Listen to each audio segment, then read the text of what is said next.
तीन सवाल मैं इस पैनल के सामने रखना चाहता हूं। पहला सवाल, क्या राहुल गांधी चीन का मुद्दा उठाने के लिए संसदीय परंपरा की अनदेखी कर रहे हैं? क्योंकि बार बार यह सवाल उठ रहा है। पहली बार जब राहुल गांधी ने मुद्दा उठाया तब कहा गया कि आप जो कह रहे हैं उसे आपको ऑथेंटिकेट करना पड़ेगा। उसके बाद मुद्दा उठाया गया कि छपी हुई चीज को आप यहां पर संसद में ऑथेंटिकेट करने के लिए इस्तेमाल नहीं कर सकते। जो किताब छपी ही नहीं है उस मुद्दे को आप कैसे उठा सकते हैं? अखबारों को कोट नहीं किया जा सकता। और स्पीकर ने रूलिंग देने के बाद भी राहुल गांधी यहां पर वही मुद्दा उठा रहे, यह मुद्दा भी उठाने की कोशिश की गई। दूसरा सवाल, क्या संसद में राहुल गांधी के बयान से भारतीय सेना का अपमान हो सकता है? क्योंकि किरण रिजिजू पार्लियामेंट्री अफेयर्स मिनिस्टर कह रहे हैं कि सेना का मनोबल घटेगा और इसीलिए इस पर चर्चा नहीं होनी चाहिए, जबकि राहुल गांधी कह रहे हैं कि यह देश की सुरक्षा का सवाल है और इसीलिए इस मुद्दे पर बातचीत होना बहुत जरूरी है। तीसरा सवाल, पूर्व आर्मी चीफ के बयान के हवाले से, किताब के हवाले से राहुल गांधी मोदी सरकार को क्या घेर पाएंगे? यह भी एक सवाल है, क्योंकि चीन एक ऐसा मुद्दा रहा है कि 2020 से लगातार कांग्रेस पार्टी इस मुद्दे को लेकर सरकार को घेरने की कोशिश कर रही है। सितंबर 2020 में इस पूरे मुद्दे पर रक्षा मंत्री राजनाथ सिंह सदन के भीतर बयान दे चुके हैं, लेकिन उसके बावजूद यह मुद्दा बार बार उठता रहा है और इस बार एक बार फिर एक मैगजीन में किताब को लेकर जो बातें छपी उसको लेकर एक मुद्दा उठाया गया। तो शुरुआत करेंगे डॉक्टर अजय आलोक, आप ही से शुरुआत करनी पड़ेगी। राहुल गांधी सवाल उठा रहे हैं कि जब भी वो जनरल नरवणे की बात छेड़ते हैं, जब भी चीन की बात छेड़ते हैं, सरकार डरती है और इसीलिए उनको बोलने नहीं दिया जा रहा है। क्या इस बात पर चर्चा करने के लिए सरकार तैयार नहीं है और इसी के वजह से बोलने नहीं दिया जा रहा है, या आपको लगता है कि अब यह चर्चा करना गलत है, सेना का मनोबल टूटेगा, इसके वजह से इस पर चर्चा नहीं होनी चाहिए?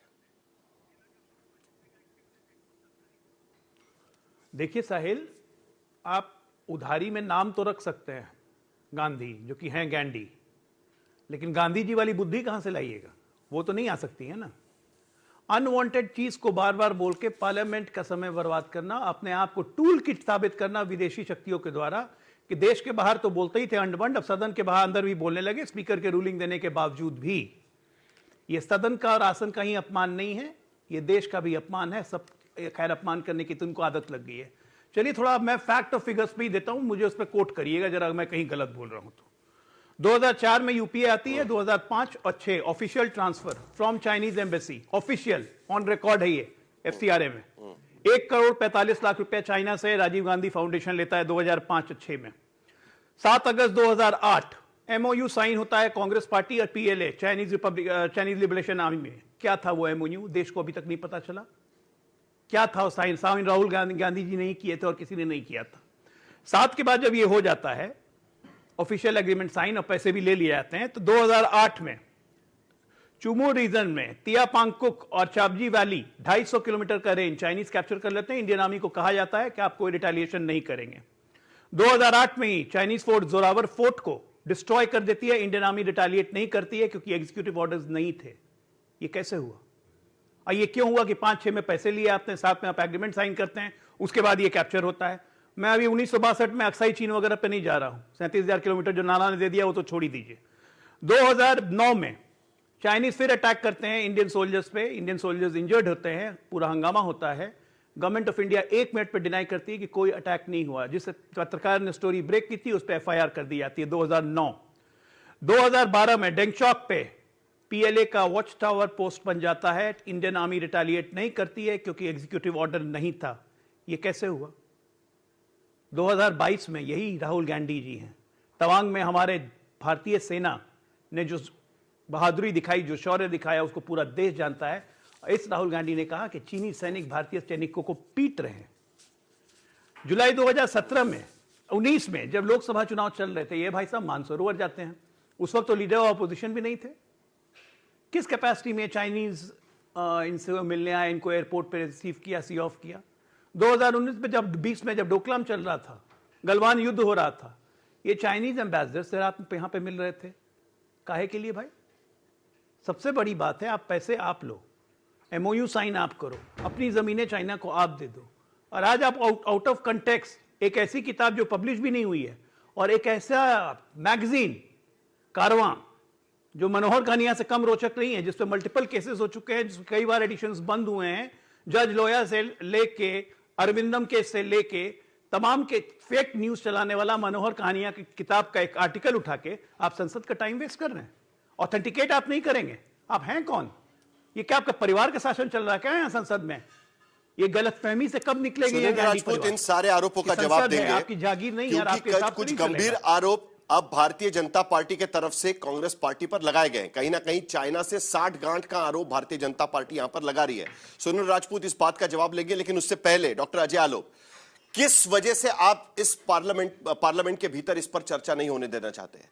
वो मुद्दा जरा साफ होना चाहिए। पहला, आप ये कह रहे हैं कि रूल के मुताबिक नहीं है, इसके लिए इस पर चर्चा नहीं हो सकती, या आपको लगता है कि अब यह चर्चा गैर वाजिब है क्योंकि इस पर पहले से ही सरकार अपनी भूमिका साफ रख चुकी है? लेकिन अगर कुछ नए तथ्य पब्लिक डोमेन में आएंगे या कुछ नई बातें पब्लिक डोमेन में आएगी तो क्या पार्लियामेंट के भीतर इस पर चर्चा नहीं होनी चाहिए क्या? और तीसरी बात, जो आरोप आप लगा रहे हैं उस पर सरकार ने क्या कार्रवाई की? क्योंकि आपको लगता है कि चाइना से पैसे लेकर राहुल गांधी दरअसल ये बातें कर रहे हैं, इस तरीके का करीब करीब आपका आरोप लगता है, तो सरकार ने उन पर क्या कार्रवाई की है? 3 सवाल है इस पर, उसके बाद सुरेंद्र राजपूत इसका जवाब देंगे।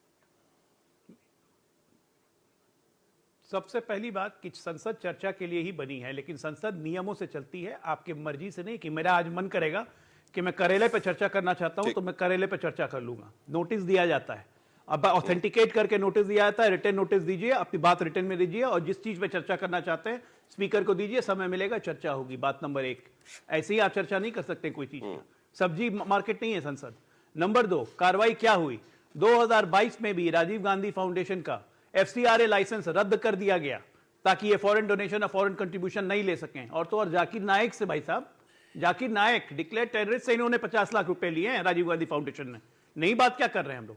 बात ये है, ये एक ट्रेंड है, हर संसद सत्र के पहले राष्ट्रीय संस्थाओं को, सेना को, इंस्टीट्यूशंस को बदनाम करो संसद के बाहर, संसद के अंदर, ताकि जनता में इन संस्थाओं के प्रति विश्वास कम हो सके और एक अव्यवस्था फैल चुके। ये राहुल गांधी जी ने जो किया है बिल्कुल सोचा समझा प्रयोग नहीं है, ये ना ही संयोग है, ये बिल्कुल एक्सपेरिमेंटल ट्रूथ है, ये बार बार करते आ रहे हैं। पेगासस में क्या हुआ था याद है ना आपको? Rafale Rafale Rafale Rafale Rafale क्या हुआ राफेल में? भ्रम फैलाने की कोशिश बीजेपी का दरअसल आरोप यह है, बताएं खुल के। टूल किट प्लान तरीके से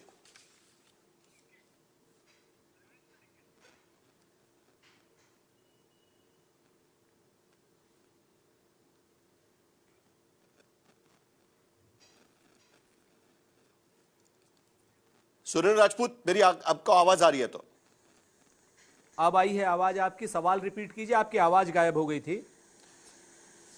कोई बात नहीं, मैं सवाल रिपीट करता हूं। देखिए, बीजेपी के प्रवक्ता आरोप लगा रहे हैं कि एक टूल किट के तहत यह आरोप किए जा रहे हैं, प्लान तरीके से किया जा रहा है, जानबूझकर भारत की सेना का मनोबल घटाने के लिए यह आरोप किया जा रहा है। इस हिंदुस्तान में कोई माई का लाल ऐसा नहीं है, कोई किसी की मां ने इतना ऐसा कपूत नहीं जना है जो हिंदुस्तान की सेना के मनोबल को कम कर सके। इस चीज को बहुत स्पष्ट जान लीजिए। ऐसा कपूत ना कोई कांग्रेस में तो हो ही नहीं सकता, हम लोगों ने देश आजाद कराया है, लेकिन ऐसा कपूत हमें लगता है कोई भाजपा में भी नहीं होगा, होना नहीं चाहिए। अगर एक आधे हों तो कोई बात नहीं। आज की डेट में मसला क्या है साहिल भाई? 2 चीजें बड़ी स्पष्ट हैं। जब हम कोई सच्ची बात करने लगते हैं, ये 20 ठो झूठ लेकर के सामने आ जाते हैं। एक नहीं, 20 झूठ लेकर के सामने आ जाते हैं। हम एक बात कहते हैं, बड़ी साफ साफ बात कहते हैं कि ये एक ऐसे नाकारा प्रधानमंत्री को झेल रहे हैं जिसकी वजह से ना देश तरक्की कर रहा है। 24 घंटे अजय आलोक जैसे लोगों को नरेंद्र मोदी की कमजोरी को, कायरता को छुपाने के लिए ये सब बातें करनी पड़ती है। हम तो कहते हैं भाई, अगर 2004 से लेकर के 2024 तक राहुल गांधी ने इतनी ही देशद्रोही कार्रवाई की है तो अभी तक वो LOP क्यों बने हुए? सिर्फ FCRA खत्म कर देने से देशद्रोह खत्म हो जाते हैं क्या? नहीं होते ना। अगर आप लोगों को लगता है कि पैसा लिया, ये किया, ऐसा किया, वैसा, उठा के जेल में डाल देते। लेकिन जब जब हम सही सवाल उठाएंगे, जब जब हम सवाल उठाएंगे कि साहब चीन का अतिक्रमण हो रहा है, चीन एक बड़ा मसला है, तब तक अपने दोस्त चीन को बचाने के लिए पता नहीं कौन सी इनके पास वो चीन ने कोई घुट्टी पिला रखी है या कोई फाइल दबा रखी है या कोई ऐसी चीज दबा रखी है जिसकी वजह से लोग इतना परेशान रहते हैं कि चीन की तरफ जैसे ही हम कोई सवाल उठाते हैं वैसे ही पूरी भारतीय जनता पार्टी का इकोसिस्टम खत्म हो जाता है। पूरा जाग जाता है, पूरा इकोसिस्टम, पूरा उनका सारा सेगमेंट्स जो है, तमाम चैनल्स उड़ने लगते हैं कि राहुल गांधी ने ये किया, राहुल गांधी ने वो किया। मैं आपको एक चीज बताता हूं साहिल भाई, आप मुझे जो सब जवाब आपका वो हमारा। जनरल नरवणे हमारे जर्नल है ना, फौज के जर्नल है, उस पर भरोसा हिंदुस्तान को है, आर्मी को है, सरकार को है, लेकिन सरकार उनकी किताब अभी तक छपने क्यों नहीं दे रही? गृह मंत्रालय और डिफेंस मंत्रालय अभी तक उनको क्या नाम अनापत्ति प्रमाण पत्र दिया क्यों नहीं? ये क्या सवाल नहीं है?